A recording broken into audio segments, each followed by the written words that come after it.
Tonight, promising signals from key players in the Canada-U.S. trade talks.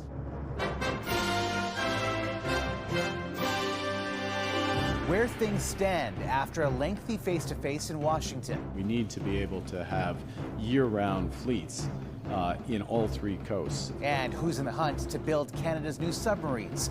What the Prime Minister wants in return. A gruesome discovery and the link between the alleged killer and the victims. For one of the largest investigations Barrie police have ever had. Plus, a power couple's proposal. Oh my God! What do you think? Yes! Oh, they're engaged. They're engaged. Wait, actually? Oh my gosh. A new era in the love story for a pop icon and an NFL superstar. It's a love story, baby, just say yes.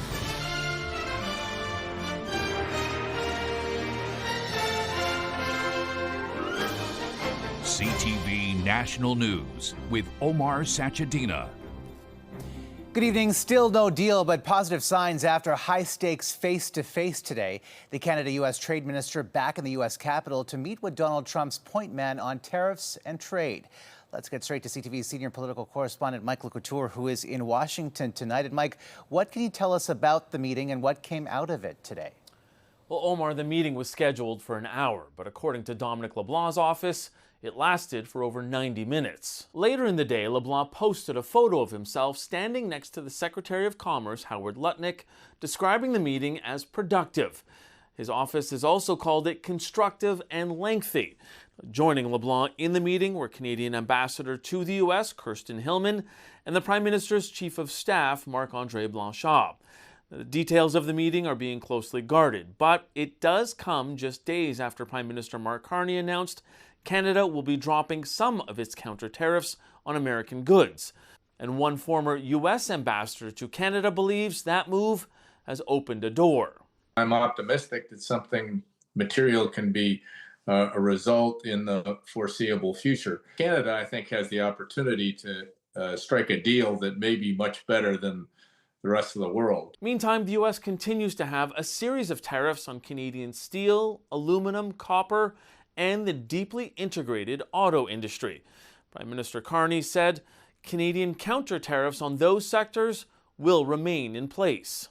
A Canadian official speaking on background tells CTV News Minister LeBlanc is staying in Washington overnight, a sign that more trade talks with American officials could happen this week.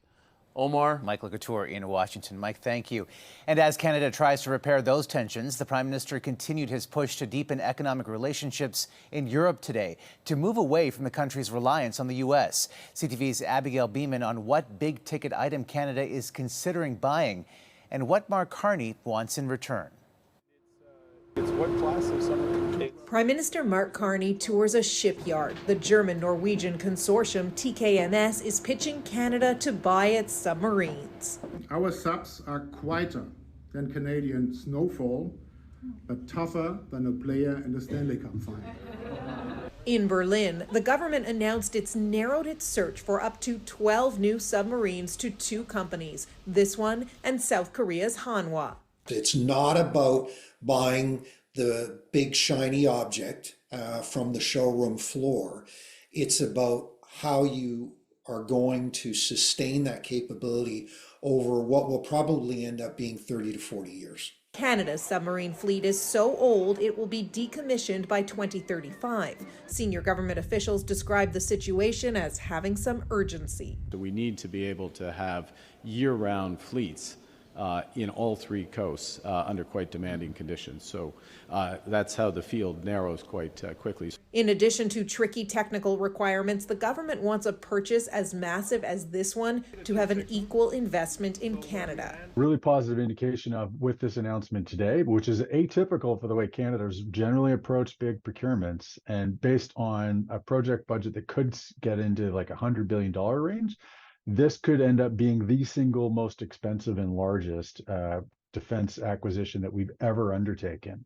TKMS's CEO said they were open to building in Canada, which would be a first. The customer is always right? So if they want or demand for special, let's say, reasons to build them in Canada, we would also be able for that. Wednesday, the Prime Minister will visit Canadian troops here in Latvia. Tonight, he announced he will extend the NATO mission Canada leads here by another 3 years. Omar? All right, Abigail Beeman in Riga tonight. While in Berlin, Mark Carney also revealed how much his government will be spending on significant Canadian projects. Our government is in the process of unleashing $500 billion of investment in energy infrastructure, port infrastructure, particularly intelligence infrastructure as well, with AI. Specifically on that topic of energy infrastructure, there are questions about plans for oil. Last year, the Trans Mountain Pipeline, which the federal government controversially bought in 2018 and twinned at a cost that ballooned to $34 billion, began expanded operations, boosting capacity. But it still only operates at about 85% capacity. And the man who runs it told CTV's chief political correspondent Vashi Kappelos the priority should be to maximize that output before building new pipelines.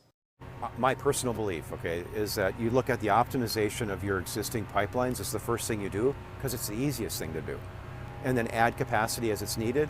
And then you have time to evaluate the bigger issue, which is, do you need another pipeline somewhere? It's a very alive conversation right now, particularly another pipeline this way, because of exactly the case you've made for TMX, that it's diversified our markets at a time where we no longer believe we can rely on the U.S. as a destination for most of our exports. Do you think that there is, do you think another one is feasible? I do, but you have to have the supply to underpin the next pipeline. And so that's a lot of things have to line up for that to happen. And that has to really come first, like policy changes. There has to be a desire on the part of the private sector to actually invest in more production. And so the environment has to be right for that. That's really kind of the starting point in my mind. Do you think that, let's say, for example, there was interest from a Canadian perspective in developing another pipeline because of the success of this one? Do you think it has to come from the private sector? I think the Prime Minister has been really clear about that. If there's another pipeline to be built, they want private money to do it. And what I will say on occasion is, like, Trans Mountain is here if we're needed, but like I think his objective of attracting capital back to the country is the right path, and find private capital to do that next thing. Here's what's really significant about what you just heard. There is so much consternation right now about this list of projects that the federal government is going to announce in the fall are deemed in the national interest. What's really clear throughout that interview and in other comments from the Prime Minister, for example, is that if a pipeline is going to appear on that list, it's going to come from the private sector. It's not going to be something the federal government builds. Vashi Kappelos, CTV News, Burnaby, BC. Canada Post has revealed its largest quarterly loss ever, a pre-tax loss of $407 million in the second quarter of this year. A major reason, a steep drop in the parcel business, 25 million fewer pieces mailed compared to the same period last year. That's a sign customers could be turning to alternatives during growing labor uncertainty. I had to make the move and say, we can't rely 100% on one source. I've got to run a business and I can't shut down for a month or month and a half at a time. Contract talks are still taking place with 55,000 postal workers. Canada Post has said it is reviewing the union's latest proposal. Turning now to new details tonight about a shocking double murder in Barrie, Ontario. The suspect alleged to have dismembered his victims. CTV's John Woodward on what we are learning about how they are all connected. These were not random murders. Barrie police speaking for the first time about the disturbing results of their investigation into the disappearances of 45-year-old William Blake Robinson and 41-year-old David Kyle Chisque. Began as a missing person investigation in January of this year, was grown into one of the largest investigations Barrie police have ever had. Charged is 52-year-old Robert Ladouceur, the unemployed man known as Tattoo Rob, facing gun and drug charges as well as murder and indignity to human remains. He lived with the two men at a homeless encampment in Barrie, officers said. That encampment fenced off for weeks among the sites targeted in an extensive search. Their investigation put to rest speculation there are more victims or other suspects. Incidents like this are shocking and understandably shake our community, but they are exceedingly rare. Barrie police dismissed speculation that they had a serial killer on their hands, but they did say more evidence is expected to come out in the court process. Ladouceur has a hearing scheduled this Friday. Outside the encampment now, flowers and a heartfelt message. Many of the homeless people that once lived there have since moved on, some to a spot opposite the Barrie courthouse. Like, for somebody to do that to someone else, it's pretty scary and unbelievable. Justin Ouellette has lived on the streets of Barrie for 3 years, waiting for housing. He said he knew the man he called Blake. Oh, he was like an average guy. Like, you know, he liked to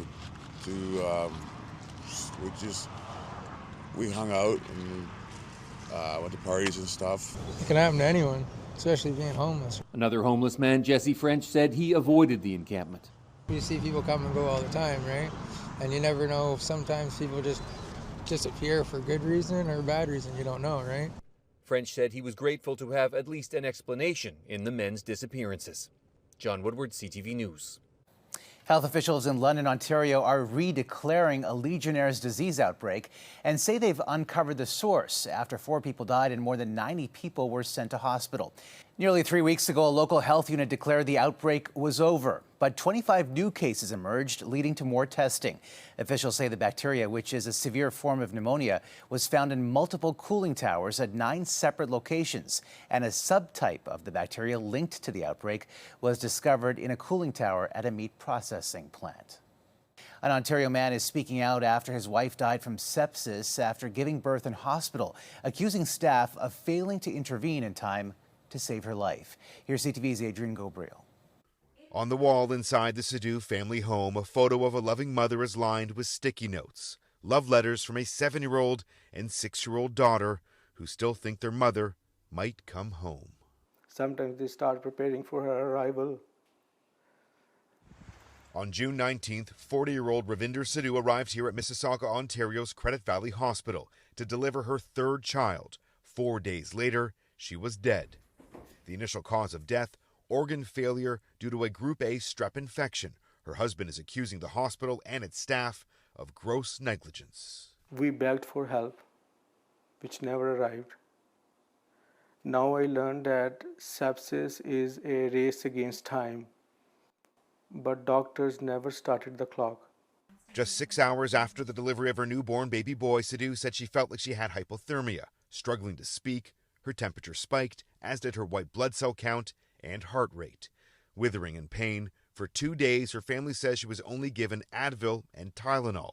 It wasn't until an infection appeared visible on her leg that she was taken to the ICU. By then, her husband says it was too late.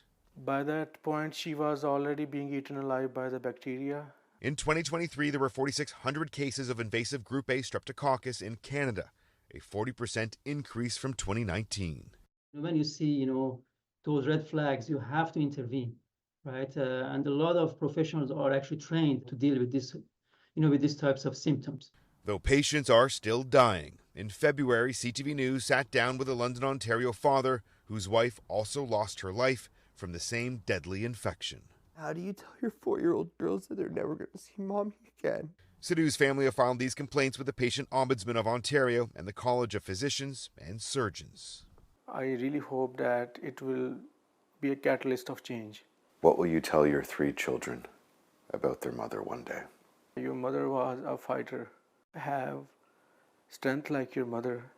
Never give up. We've asked the hospital if they've launched a review into the specific standard of care given to Ravinder Sadu.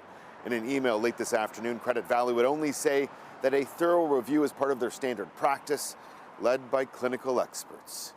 Adrian Gabriel, CTV News, Mississauga, Ontario. The Royal Canadian Air Force and the U.S. Coast Guard joined forces for emergency medical evacuations from a cruise ship off the coast of BC. And just next to, looks like there's a pool in the front, so just aft of that pool. The urgent call came from the Ruby Princess, which was about 85 kilometers south of Tofino off Vancouver Island.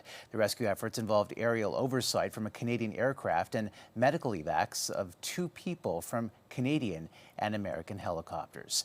And across BC, record-breaking heat continues. Temperatures soaring to 41.3 degrees in Lytton, a community that has suffered devastating wildfires. According to Environment Canada, that's the hottest temperature on record in Canada so far this year.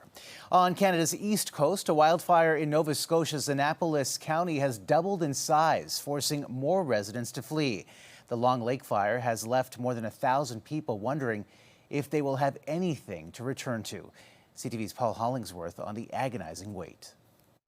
2 days after being ordered to evacuate her home with the out-of-control Long Lake wildfire burning nearby, Luann Eisner's emotions are still raw. I was grateful. I was grateful that we had an alert. Around 500 homes or properties have been evacuated in this area. Rob Howie is waiting for any news from firefighters or county officials on the condition of his property in West Dalhousie. Lots of my friends and neighbors have lost their homes. I don't know about mine for sure. The wildfire, burning for 13 days, is now more than 80 square kilometers in size. Even though it may not be described as extreme in terms of large flames and you know, the volumes of smoke we saw on Sunday, it's still burning very intensely and deep in the ground. The smoke hovering over this area has prompted air quality alerts for 4 Nova Scotia counties, including some areas that are roughly 200 kilometers away from the wildfire. Depends on what way the wind's blowing. It's pretty nice here today, but if you were here yesterday, it was looked like the fog was rolling in. As people who live here wait for the wildfire to be extinguished, those fighting the flames are about to get some relief. A crew of 20 from Ontario will arrive on Wednesday to give Nova Scotia firefighters a much-needed break. Paul Hollingsworth, CTV News, West Dalhousie, Nova Scotia. Coming up. To end the bloodshed. What triggered nationwide protests in Israel and what the military says was the target in the deadly double strike on a Gaza hospital.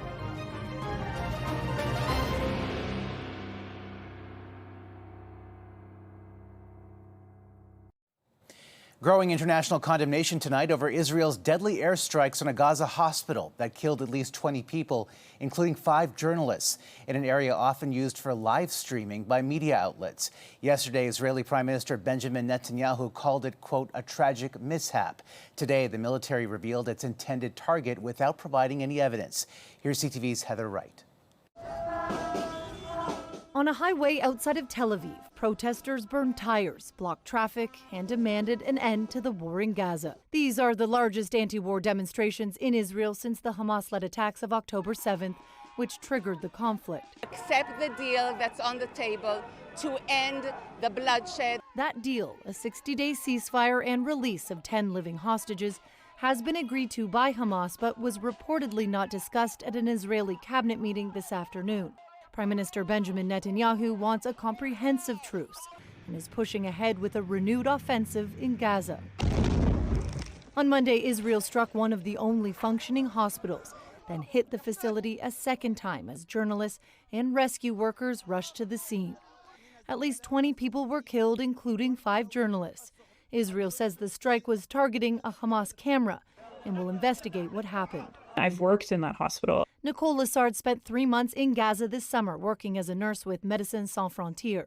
She says the suffering in the enclave is constant. It is unique and completely man-made. She says food and medicine are scarce, and since Israel handed over aid distribution to the U.S.-backed Gaza Humanitarian Foundation, getting aid can be deadly. They keep the doors closed and then open them, people rush in. The food is dropped in the center, and it's basically like a fight to the death. As Israel moves deeper into Gaza City, there are not only fears in the enclave, but in Israel as well, with many worried about the fate of the hostages being held there. The Prime Minister has really gone rogue now. He's going against his chief of staff. He's going against the hostage families. He's going entirely against the international community. Today, the United Nations demanded that Israel's investigation into the hospital strike comes with accountability, noting that nearly 250 journalists have been killed in Gaza since the war began. Omar. CTV's Heather Wright, thank you. Still ahead, high hopes tonight for the launch of SpaceX's mega rocket Starship. We'll tell you what happened after the break.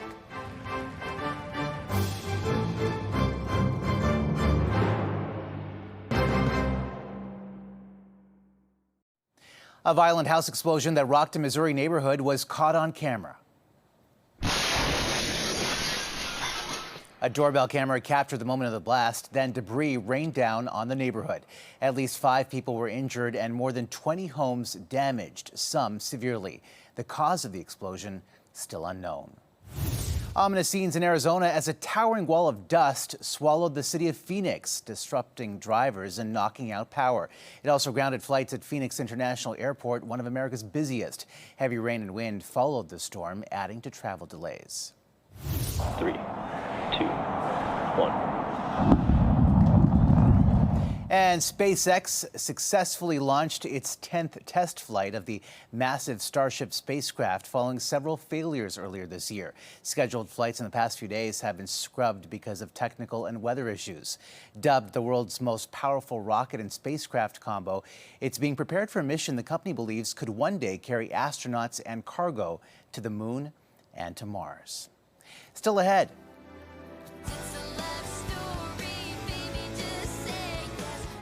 The engagement that even melted the heart of a famous former critic.